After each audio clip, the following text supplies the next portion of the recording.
السلام عليكم ورحمة الله وبركاته. وقيسيس قصة على دمان شعب كصومالي قلبي ميل كستوي جوغان دبدي قدبا waxaan ugu baaqaynaa inay u diyaar garoobaan sida ay u midoobi lahaayeen gacmahana isu qabsan lahaayeen colaadaha ina hareeyay ee ina kala fogeeyay sida aynu dhexdeena uga raadin lahayn inaynu helo xal waara oo ku dhisan waxyaabaha laba taabtaanka inaga dhexeeya aynu leenahay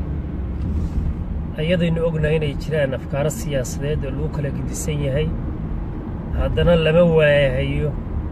xal dhexdeena yimaada oo lagu wada hadlo waxa xaqiiqo ah inay midnimadu ay noqon karto xalka wax walba oo mushkilada oo jirto aynu ku xallin karno haddii aynu midowno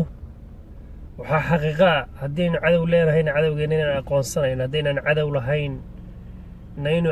cadaawada dhexdeena taala ay dhamaanayso arrintaas marka aynu doonayno inaynu helo midnimo u helo dad kala fog isdilay isbarakiciyay kala qaxay haddana isnacab waxaynu u baahannahay inaynu beddello siiqooyinkii aynu ku wada hadli jirray meeshan aynu ka saarno wax kasta oo keenaya kala fogaanshaha waxaynu ognahay oo dhammaanteedna wada garaysannahay inuusan jirin haba yaraatee wax gaar ah oo inaga maqan nagu kala maqan oo wax gaar ah nagu kala maqan oo aynu kala raadinayn inuusan jirin taas qof kasta waa ogyahay mar haddaynu taa ognahay oo ruux kasta oo middaa ogyahay waxaa xaqiiqo ah oo lagama maarmaan ah oo biyo kama dhibcaana inay laazim tahay inaynu midowno gacmahana isqabsanno taas markaynu doonayno waxyaabaha ugu adag ee ay dhallinyaradu soo horumarinayaan waxaa weeyaan maanta ma adaa tanaasulay mise waa lagu tanaasulay miyaa lagu cafiyey mise waxbaad cafiday waa erayo horseed u noqonaya oo weli sii taagan meel fog oo xalka ka fog waxaynu u baahannahay midnimo waxaan u baahannahay soo dhawaansho waxaan u baahannahay isfahan waxaynu ognahay dhulkeenna ma ka jirta wax colaad oo dadkeenna u dhaxaysa oo soo jiitantay ama hadda socota ama muddooyin socotay ma jirto mashaakilaadku markay dhacaan waynu xallinnaa isla markaba iyadoo la isku kala dhintay baynu xallinnaa iyadoo xoola kala maqan yihiin baa la xalliyaa waxaynu nahay dad heli og xalka dhibaatooyinka iyo mashaakilaadka dhexdooda laakiin weli ma jirto wax caqli ah iyo wada hadal ah iyo xigmad ah oo lagu dayey mashaakilka siyaasadeeda ina haysta ma kala saari karaa aragtida siyaasadeed iyo mashkiladda dadkeena dhexdiisa ataa ma kala saari karaa weli laguma dayin lagumana wada hadal waxaana leeyahay waa qaybo ka mid ah dhibaatooyinka jira ina haysta beijkani waxaa u madax bannaan cid kasta oo doonaysa inay ka qayb qaadato midnimada iyo midaynta iyo sukeenka dadka beijkani duulaan kuma aha aragti iyo hadaf siyaasadeed oo jira meeshana kama u saarahayo beijkani ma taageerahayo aragti gaara oo siyaasadeed iyo ujeeddo gaara oo jirta oo uu taageerahayo oo si buuxda u garab istaagaya ma jirto wuxuu keli ah oo beijkani u taagan yahay oo uu u samaysan yahay midaynta shacabka Soomaali galbeed caqabadaha waxaa ka mid ah dhexdeena yaalla waxaa caqabadaha ka mid ah sidaan markii horeba idiin sheegay waxa u horreeya lagu weydiiyey inay tahay maadaa tanaasulay mise waa lagu tanaasulay waa arrinsi kala fogaanshaha qaybka awey cayb marka ugu horreysaba la soo qoro oo waxaasaad ahayd iyo waxaasaad tahay waa arrin kala fogaanshaha ka mid ah inaynu midnimo helno xal dhexdeenna ummadeenna dhexdeeda inaynu helno qof kasta ayay danta ugu jirtaa midnimadu waa shayga ugu horeeya ee guul iyo wanaag lagu gaari karo. midnimadaana waxaa lagu gaari karaa ixtiraam, isqadarin iyo isxaqdhowr. taasi markay timaado oo hadda meesha ka maqan, waxaa xaqiiqa inay midnimadu imaanayso. midnimadu hadday timaadana dad midaysan unbaa ama wax ka maqan hela ama waxay haystaan kommentidi karaya. marka marwooyin iyo mudanayaal, waxaa lagama maarmaan arrinta inaynu u istaagno, inaynu hadallada xanaafta leh ayna kala fogeynaya aynu joojinno, inaynu cayda aynu joojinno, inaynu danteenna iyo masaalixda ummaddeenna aynu u guntanno, aynu u istaagno. intaba waa lagama maarmaan. qof kastana oo innaga inaga midna waajib baa ka saaran. qof kasta oo innaga inaga mid ah waajib ayaa ka saaran. wacalaykum asalaam waraxmatullahi wabarakaatuhu. waa beyj cusub, dad badani kolley dilba soo geli maayaan, laakiin ciddii soo qabsataay ha sheegarayso. faysal soo dhowow, aad baan kuu soo dhoweynayaa. waa kilibkii ugu horreeyey ee beyjkan, waa ogeysiis dhammaan shacabkeenna ku socda, shacabka Soomaali galbeed. magacu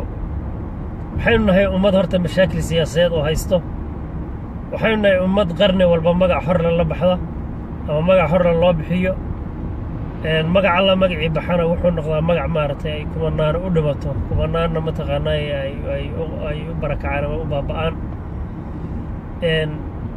haddana caqabadaha midaynta hortaagan waa ka mid magaca aad wadatahay muxuu yahay.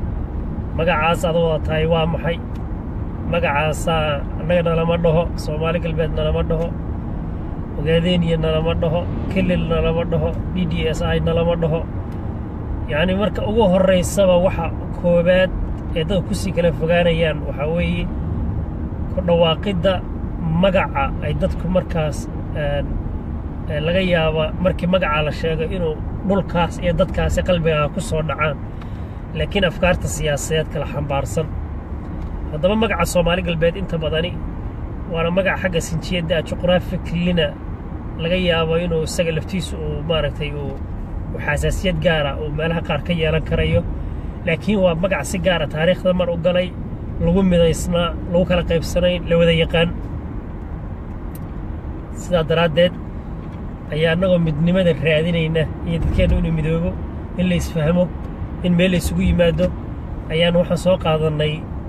magaca Soomaali galbeed. magaca Soomaali galbeed waxaan u soo qaadnay inuu yahay magaca ugu xasaasiyadda yar magacyada faraha badan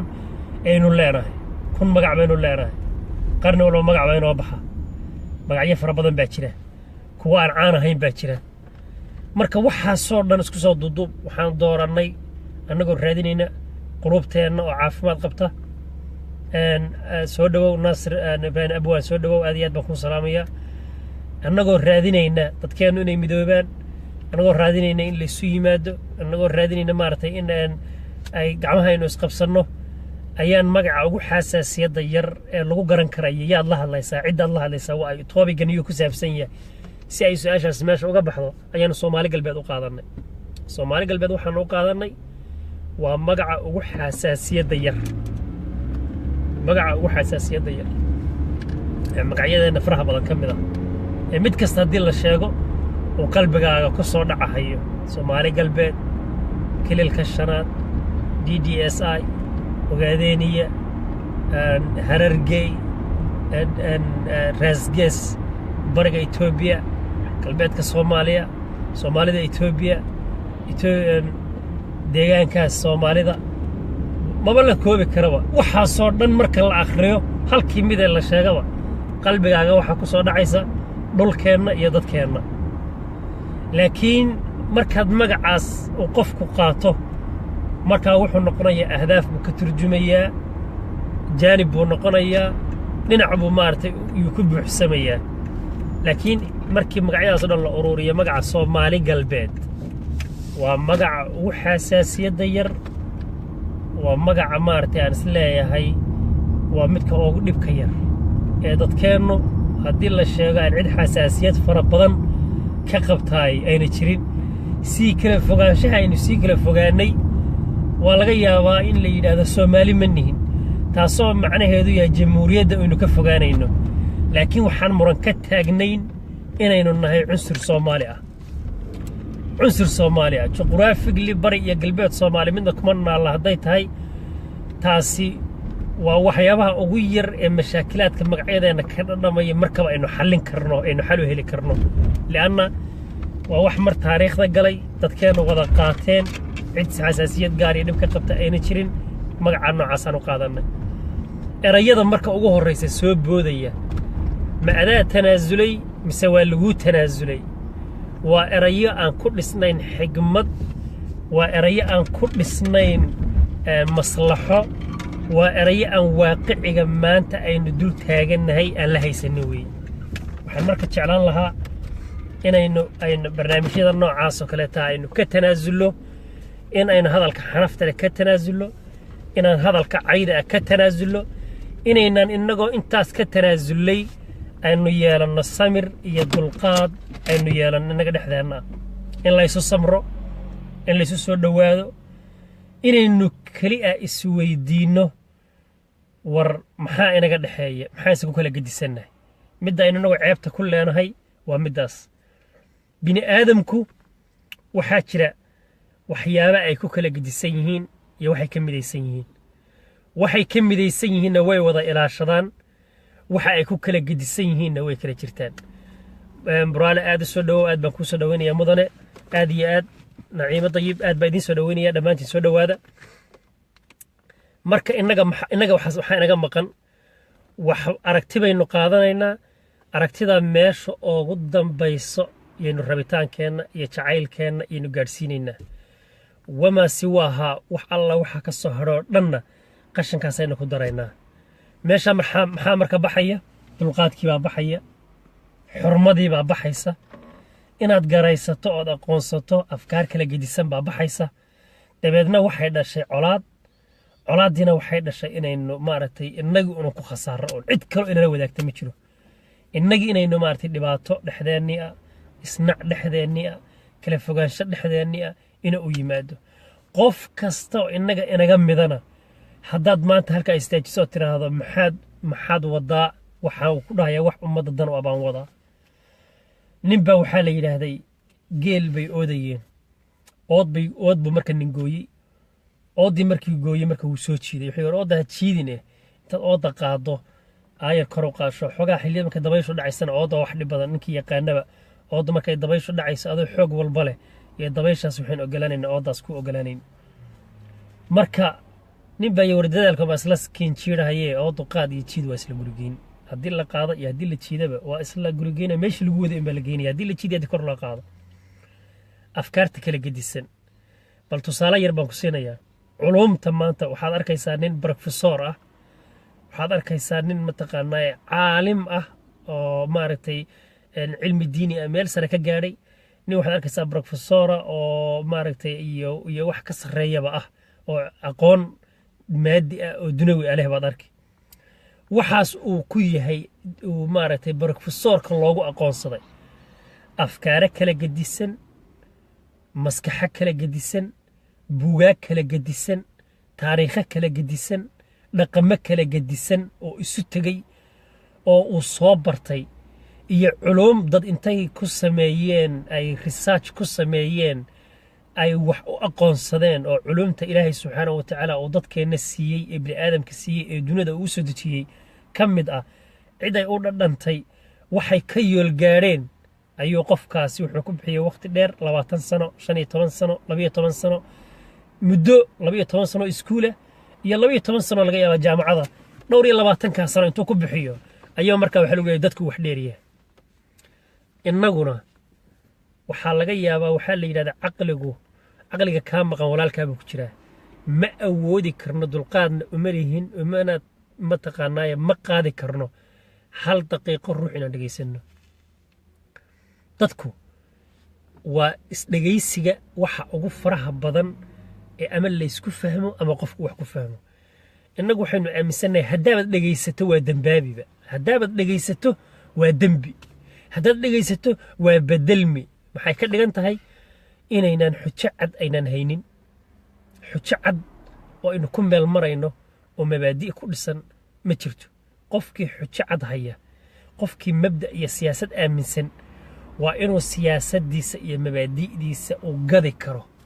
habkeebu u gadi karaa wuxuu u gadi karaa habka ugu xigmada badan ayuu u gadan karaa waa inuu marka hore dhageysto midda ka soo horjeeda oo uu maqlo ka bacdi marka waa inuu sharaxo oo la isweydaarsado aaraada la isweydaarsaday kadib isfahan bay dhashaa isfahankuna midnimo dhalaa midnimaduna guul bay dhashaa lagama yaabano gabal inaga mid qayb inaga mid guul ay soo dheelantay oo socota in laynoo keeno ma dhacayso laana marka ugu horeysaba inaynaan guulaysanin calaamadaheeda waxa kamid ah inaynu qaybsannahay midig iyo bidix midna kama keenayno guul laana waan qaybsannahay marka aynu israacno gacmaha aynu isqabsanno danaheena rasmiga aynu isweydiino taasi macnaheedu ma aha fikirkaaga siyaasiga ka tanaasul fikirkaaga siyaasiga waan ka tanaasulayaa ma aha laakiin waxa jira fikirka siyaasiga ee qabta adigu dad aadan la wadaagi karin waa ninkan dhulka kula lahayn waa ninkan dhaqanka kula lahayn waa ninkan dadka kula lahayn lama wadaagi kartid laana waa wax adiga ku gaara you own issue wax adiga ku gaara weey laakiin adiga iyo anigu markay dal iyo dad iyo dhaqan iyo dhiig iyo diin iyo wax walba iyo af inta ay naga dhaxayso meelayna ku kala maarano ma jirayso meelayna ku kala maarmaynaay ma jirayso guusha aan soo dheelmaana way ku imaan guusha aad soo dheelantana way ii imaan ninkii noolaadana waxa la yiri nin dhaqay dhurwaana u dhaq nin dhaqay dhurwaana nin baa gabiyo wixii macnaha walaalka waa dhaawac kugu yar hadduu dhaqashadiida nin bakhayla buu ahaa hanti buu lahaa walaalkii buu marka ka samray oo yaa ka samray inuu wax ka siiyo nin aan waxba haysanna uu ahaa marka wuu yimaadaa gabadha oo qabo baa ka soorta ka soo dhawaysa dumaashigeed waxbay siisaa way u gunudaa wuu sii dhaqaaqaa wuu soo noqdaa nin wax haystana ma ah ninkan waa nin bakhayla waxba ma qooro waa la weydiiyey waxa la ninkan waa nin bakhayla kula dhashay waa maxay gabay buu soo tiriyo gabayga waxaa ka mid ahaa waa dhaawac kugu yaal hadduu dhaqashadiida macnaha walaalka hadduu hanti dhaqo nin dhaqay dhurwaana u dhaqbaa leeyahay haddaad dhaqdo ood hanti samayso cid kasta hantidaada ka faa'iidaysan baa macnaheeda laga wadaa laakiin haddaad waxba dhaqan weydo ood waxba keeni weydo taasaa macnaha dhaawaca marka wuxuu ninkii yidhaahday inuu dhaqday iyo aniga wax tari ah inuu hanti samaysta aniga wax tari ah li'anna labada qof ee walaalaha ee wada dhalatay inaynan waxba kala waaynin oo waxay gacanta ku hayaan kala gacantiisa ku jiraay waa shakila innaga marka mushkiladda kaliya in haysta waxaa weeyaan war ma wada hadalle aynu wada hadalno waxaa xaqiiqa ah markaynu wada hadalle in wax isweydiinno inay wax faa'iido wanaagsan soo baxayaan war aynu midowno war waxa inaga dhaxeeya aynu u midowno waxay inaga dhaxeeyaa aynu u midowno dadkeenna dalkeenna dhaqankeenna diinteenna afkeenna inta baynu u midowno waddan baan joogaa anugu shalay toole news baa soo baxay cimilada hadda isbedesho qabow baa laga baxay kulayl baa la galay newska waddankan hadda cusub ee soo baxay waxaa la yidhi oo la ogeysiinayay bulshada waxaa jira kulaylkan masaski baa soo baxay baa la yidhi masaska markay soo baxeen haddaad mas aragto oo gurigaaga yimaado ma dili kartid waad carari kartaa uun ilaa aad laysin ka haysato haddaad laysin haysato ood laysinka ugaadhsiga aad haysato waa dili kartaa laakiin ma dili kartid haddii aadan laysin haysanin waa mas hadda intuu reer yimid inuu cuna la rabo cid ka hadlaysa iyo cid dhahaysa ma mas baan gurigayga uga cararaa waxa naloo sheegaya waa maxay iyo cid ju ka dhahaysa iyo cid tallaabi karta iyo cid dili kartaa midna ma jirta laana dadka laysimada haystaa wayna dili karaan wayna badbaadin karaan wayna kala yaqaanaan masaska shaw kala badbaadiye iyo kala dilo iyo habka loo badbaadiyo iyo waxaasay garanayaan dadka laysimada haysta waa wax culuum oo la gaadhay waxaa lagu leeyahay marka waxaa la seef garaynayaa masaska intii la dila inay dhammaanin oo dadka haddii lagu fasaxo maska naka dhigaan masku u dhammaan masku hadduu dhammaadana khayraad waddanku u lahaa oo natural ah yaa meesha ka baxaya yacni waa wax higsi ah oo logically maskaxdaada ka weyn markaad adigu isweydiiso mas gurigaaga u carahana taaban bal dadkeena maanta ka waran haddii aad tidhaahdo وروحها يوحى ساينو وريكسن نيجاتيف كما كورسبل الاستاغيا نيجاتيف وحاسي وحوي ومدن مال انت واسفهان دردا اين انغ wax isweydiina marka aynu isweydiina wax aynu wada hadallo war maxaa khaldan war maxaa saxan war maxaynu sameeynaa war maxaynu haynaa war maxaa inaga maqan maxaynu raadinaynaa maxaynu haysanaa maxaynu doonaynaa maxaa xala oo dhaxdeena aynu keeni karnaa afkaara siyaasadeed oo inaga ina kala qaybiyo inay jiraan wallaah shak waa wax banaanka yaala waa wax mushkilada abuuray waa wax maartay maanta dhaxdeena yaala waa wax dadkeenu ay ku kala fogaadeen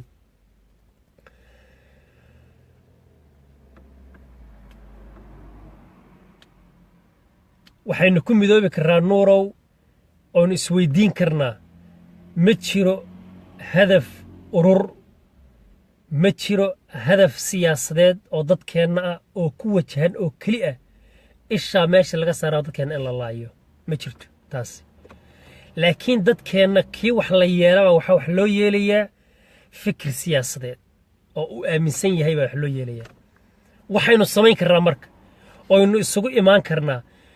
war afkaarta siyaasadeed ee aaminsanay aynu aaminsanaano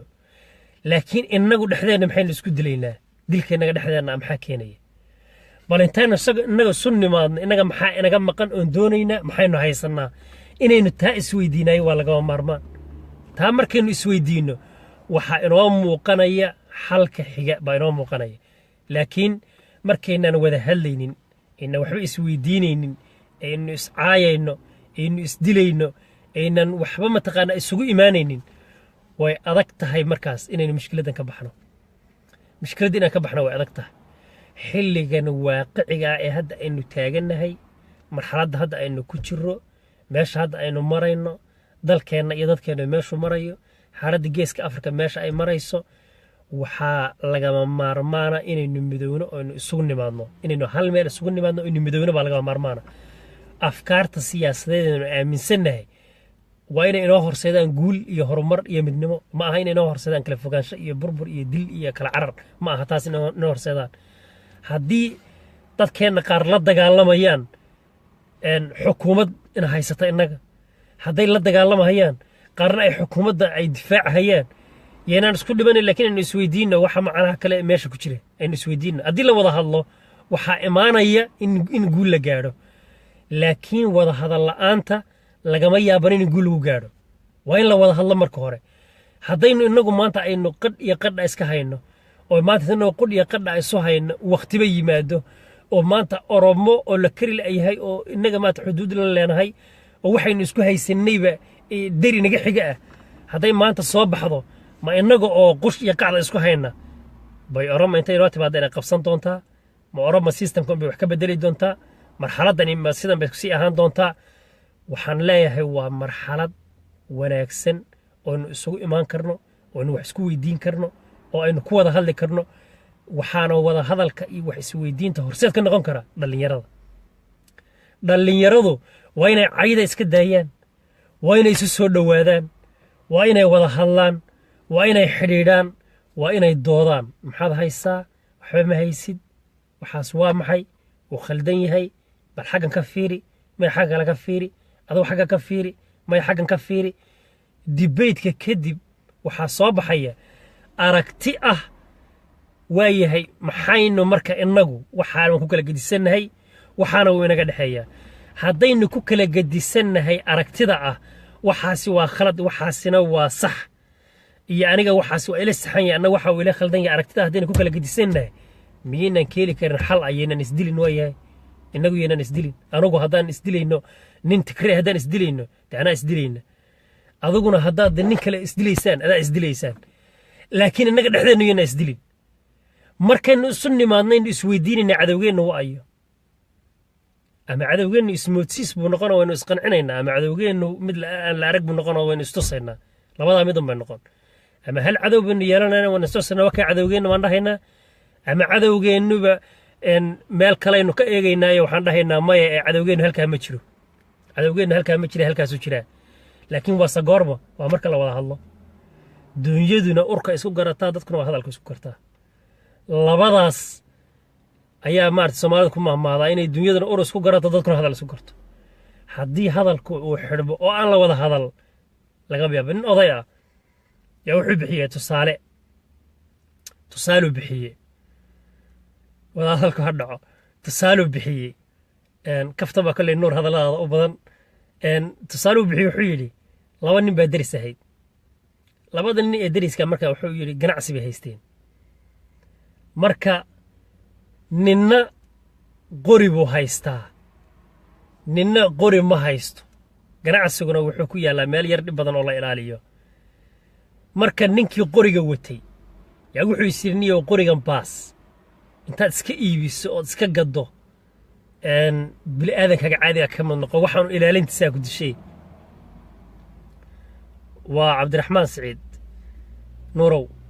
oo ku salaamaya soo dhawow markii dambe ayuu wuxuu yidhi haye kii kalena markaas wuxuu yidhi niyo maanta waa inaan qori gato aroortiiba ayagoo kala haya is arkeen war xageed ku socotaa niyo meel baan u socdaa warna magaalo heblaan u socdaa inakeen waa la israacay maalintii oo dhan baa la socday waa la tegey ninna suuqa u galay qori inuu iib geeyo ninna suuqa u galay qori inuu soo gato ninna qori iiba wuu waayey ninna qori maaragtay cid ka gadatay wuu waayey waa la soo noqday maqribkii baa gurigii la yimid markii guriga lama xiro war adigu horta maanta maxaad raadisay maanta niyo waxaan raadiyay qori baan u baahanahay aan ganacsiga ku ilaaliyo qori adu maxaad raadisay anuu qorigaygii baaba nacay oo soo gadahay ama qorigaagii fiicnaa haa oo niyo maad iga gadid aniga haye waa iga gad imisa ku rabtaa inta anna inta baa wax ku raadinayo hoo lacagta yacni waqti unbaa meeshaa ku lumay bas markii ugu horreysay hadday isweydiin lahaayeen xaggeed u socotaa maxaad doonaysaa aduu xaggeed u socotaa maxaad doonaysaa haddii taa la isweydiin lahaa ma ayna dhacdeen maalin dhan oo safara in la lumiyo ma dhacdeen maalin dhan oo safara in la lumiyo ma dhacdeen marka waxaynu doonaynaa inaynu wada hadalno waxaan doonaynaa inaan isu soo dhowaanno waxaan doonaynaa inaan marxaladda maanta lagu jira aynu ka faa'iidaysanno marxaladda maanta lagu jira inaan ka faa'iidaysanno waa sax nuurow magacyo badan baynu leenahay hadda dad badan baa nahay markii u horreysaan sheegay soo galay dad joogin magacyo fara badan oo dhulkeenna markii la sheegay qalbigaaga ku soo dhacayaa jira magaca Soomaali galbeed waa magaca ugu xasaasiyadda yar waa magaca ugu laakiin ujeedadeennu magac ma ah ujeedadeennu magacaynu isugu yeedha ma ah ujeedadeennu ma aha inaynu marka ugu horreysaba su'aal negative isweydiinno ruux ku qabanaya oo ku qaadaya oo mabda'is hadaf iyo siyaasadaad aaminsan tahay intuu kaa dhex saara meel kugu tuurayana ma jiro qof wax kaa qorahaya oo gaarana ma jiro dar ilaahay iyo doonista danta guud ee dadkeenna ayaa waxa ina tusaysaa inaan taas u nimaadna aynu midowno innagu taas aynu midoobayno aynu raadinayno cid aynu ku riixaynana ma jirto cid aynu gaar kaga turjumaynana ma jirto cid aynu gaar ahaan uga turjumaynana ma jirto cid aynu gaar ugu riixaynana ma jirto inaynu midowno meel isugu nimaadno aanu bini aadamku habka u fakra aynu u fakarnaayey waa arrin lagama maarmaan ah waa arrin maanta uu waaqicigu keenayo waa arrin maanta aynu u baahnahay inaan ka faa'iidaysano jaaniska maanta haddaan ka faa'iidaysan weyno waxaa xaqiiqo ah oo biyo kama dhibcaan ah ama geed soo dhacaya baa inagu duldhici doona oo siyaabihii hore dhici jirtay baa dhici ama innagaa maaragtay meel aan laga soo bixin karin bay ku dhici doontaa meel fog oo laga soo bixin karin bay ku dhici doontaa tusaale yar Ethiopia oo ah hadda khilaafkeenna ugu weyn meesha uu ka taagan yahay khilaafkeenna ugu weyn waxa uu ka taagan yahay Ethiopia waa cadow iyo Ethiopia cadow ma ah halka intayna marka inagu aynan ka dhisin soo ma habboona intaynu isu nimaadno inaan isu weydiinno Ethiopia haddaad cadow u aragtana xaaladdeeda xaggay maraysaa maanta haddaad nasteex u aragtana xaaladdeeda maanta xaggay maraysaa maxaad ka aaminsan tahay anna waxaasaan ka aaminsanahay haye war Oromiya intay isu yimaadeen oo mucaarad iyo muxaafidba isu yimaadeen ayaa waxay yidhaahdeen adugu maxaad raadinaysaa xornimo adna maxaad raadinaysaa anigu waxaan raadinayaa dhulkii Oromada ee la qaatay in maaragtay la soo celiyo xuquuqda Oromaduna inay hesho Ethiopiana oromadu maartay inay ama meesha ugu sarreysan noqoto ama level ku xiga ay noqoto waxa la hayay inagu marka inaga dhexdeena inagu afkaarta kala wadana oo anagu Ethiopia aan doonaynin in Ethiopia doonaysaan inaga afkaarteena dhexdeena maxaan sameeynaa waxa la yimaadaaba inaga la ina dilahayo oo Tigray iyo wixii wataba ay ina dilahayaan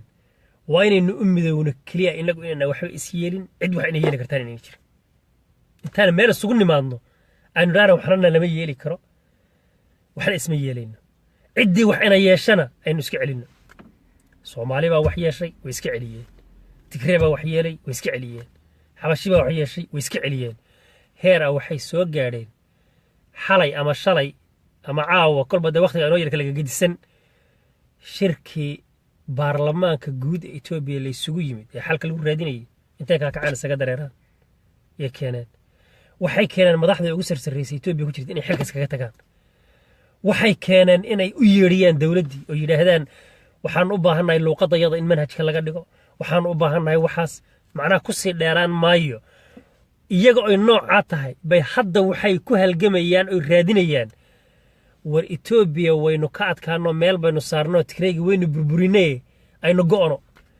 war go'i mayna meel aadi mayna Ethiopia hogaanka ugu sarreeyaan qabanayna waan isku haynaynaa labadaas isku hayaan anigu si buuxda haddaan u taageero on iska garaboodo oo Ethiopia ila galaan xukuumadda ay bedelaan maxaa aniga meel ii yaala haddaan si buuxda u taageero go'aan iyagoo midooba ay go'aan dhulkooda goostaan aniga maxaa meel ii yaala warsoo marka ma habboona intaan isu nimaadno inaynu inagu wax isweydiino isu nimaadno aynu isku qancino ama systemka jira ee meesha yaala bayna ku wada qanacsannahay ama systemka meesha jira kuma qanacsanin system ma jira mise ma jiro miyana habboonayn marka system ma jira mise ma jiro xagee wax marahayaan halkeenu taagannahay in isweydiino Soomaa waxa muuqata in maaragtay isbedelka guud ee jiray aynaan maanta inagoo halka taagan sida 1991 oo kale intuu soo bedelo oo yimaado in cidda gudaha joogtana la dhihi karo maxaad haydeen systemka dhacay baad haydeen kuwa maartay banaanka jirana la dhihi karo maxaad haysaan oo tihiin sidii shalay toolaba leeyahay wad ahayn jirteen WSRF jirta urur cusub oo samaysteen ugu jira dadkiinu idin ma yaqaano dacaradana ma joogtaan maxaad haysataan sida 1991 aan ka soo bilowno haddana oo 1994 haddana xabad aan bilowno ma haddana intaan haddana 30 sano dambe يعني عد كلا عصب يا مارت إنرجي عصب يا دليرة عصب يا كعبان عصب هذنا يعني فودس قرينا نو سيستم كي إنه هوست شغني إنه سكو هيسندي إنه سكو لينيني وحنا نقضي سيستم ما ردت كي إنه هيستوي كوكلا تجين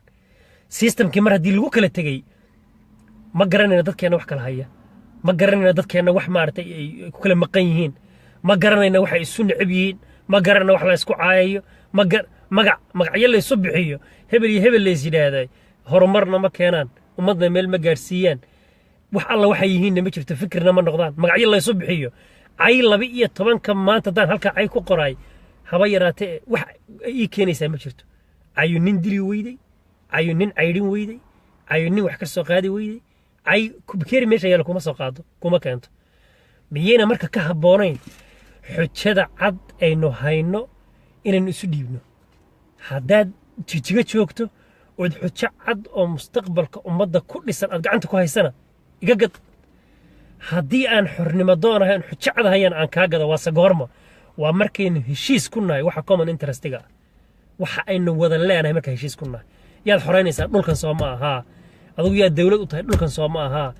هذا ما أنت هرسيد هون نقنن نقول كوا أنا قد حياة وح الله وحي مارت نقول يدك كوا أنا قد حياة وحول ما هي إنه هرسيد كان نقنن كفجانه قف موادنا oo wadanka u dhashay lama dili karo gacan qof Soomaali ah lagu madili karo adna madili kartaa adna madili karo taa marka la helo waxay noqonaysaa cidii ina dishay kale umbayno ama u midoobayna ama ina hadal wax kaga qaadayna ama qor wax kaga qaadayna laakiin inaga dhexdeena mar hadayna dhul kale xoreysanaynin sababana isku dilay ma jirto mar hadayna dhul kale xoreynaynin sababana isku dilay waa aqli yaro waa xisaab la'aan waxayna wali isweydiininba اسمه أين ويدين ببحين يسود لنا فكر سياسة هدو جرو ما أهميتك تجاكو آدن ومن السباكو آدن فكر دفاع هدو جرو ما أهميتك تجي يلا أو تجي لقى أبابولية ومن السباك إماري oo waxa ay soo dhici doona meesha ku difaaca miyaynan habboonayn marka in isweydiino meeshaan u soconno iyo meeshaan ka soconno xaqiiqatan saxiixa goorma imaanaysa marka waa inaan marka wada hadalka goorma imaanaya waa marka aynu abuurno self confidence waa markaynu abuurno waxa la isugu imaan karo waa markaynu abuurno hadalka xurmada leh waa markaynu abuurno xaq dhawrka waa markaynu abuurno inaynu nahay ummad communication leh ummad wada hadli karta ummad isu imaan karta wax isweydiin karta oo doodi karta waa inaan noqonno haddaynan inagu wada hadlaynin hadda ma garanayo adigana siyaasad baa kugu qufulan ina siyaasad baa igu qufulan yaa furaha haysta marka cidda furaha haysta waa ay adigana waad qufulan tahay anna waan qufulahay yaa furaheennii haysta yacni taas iyana horseed u noqonin dhallinyaradu inay intadan hub qaataan iyagu dam iyo dam isku siiyaan taas yana horseed u noqonin marka aad iyo aad baad u mahadsantihiin waxaan oogu talagalay oo keliya kilibkan inuu noqdo ogeysiis inuu bejkan la sheegareeyo in wacyigelin la bilaabo ummadeenna in laysu keeno fikirka negatifeka ah anigu waxaan aaminsanahay mana tanaasulayo laakiin waxaan aaminsanahay waa wax ka shisheeya qof Soomaali ah waa wax ka fog qof Soomaali ah waa wax meel soka aan oolin dabcan qofka kale walaalkay wuxuu aaminsan yahayna waa wax anna qof Soomaali ah ka fog waa wax haykal iyo dawladnimo iyo ummad iyo mustaqbal ku dhisan maxaa marka keenaya inaynu marka inagu ishtabaakaad ku dhexdeena uu yaalo weliga alihi marka aad iyo aad baad u mahadsantihiin waxaan u baahannahay wada hadal waxaan u baahannahay wada tashi waxaan u baahannahay midnimo waxaan u baahannahay isu imaatin arrintaana waxaynu ku heli karnaa inaynu marka u horeysaba ka tanaasulno hadallada xanafta leh cayda waxa aan macnaha lahayn waxa malayacniga xigmad aynu ku bedelno caqli aynu ku bedelno maskax aynu ku bedelno wax inoo aynu ku bedelno aynu wax isweydiino aad iyo aad baad u mahadsantihiin aad baan idin salaamaya programkan barnaamijyo kale oo dhalinyaro kale ay wadaan baad arki doonaa insha Allah aan ka qayb qaadano qof kastana meesha uu joogo ha isku dayo inuu ummadeena sida u madayn lahaa oo falankeeda qabto hada wa billahi tawfiiq wa salaamu alaykum wa rahmatullahi wa barakatuh